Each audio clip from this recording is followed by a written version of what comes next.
ಶಿಗಾವಿಯಲ್ಲಿ Indira canteen ಉದ್ಘಾಟನೆ. ಇದು ನಮ್ಮ ವಿಜಯ ನ್ಯೂಸ್ ಇಂಪ್ಯಾಕ್ಟ್.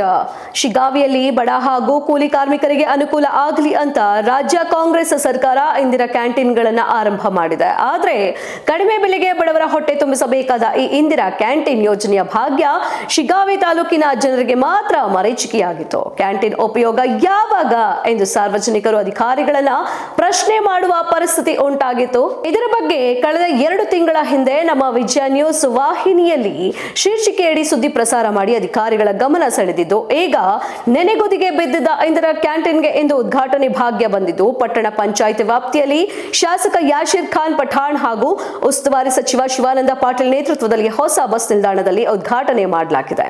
ಒಟ್ಟಾರೆ ಜನರ ಹಸಿವು ನೀಗಿಸಲು ತಲೆ ಎತ್ತಿದ ಈ ಇಂದಿರಾ ಕ್ಯಾಂಟೀನ್ ಬಡ ಹಾಗೂ ಮಧ್ಯಮ ವರ್ಗದ ಜನರ ಬೇಡಿಕೆಗೆ ತಕ್ಕಂತೆ ಆಹಾರ ಪೂರೈಸಲಿ ಎಂಬುದೇ ಸಾರ್ವಜನಿಕರ ಆಶಯವಾಗಿದೆ.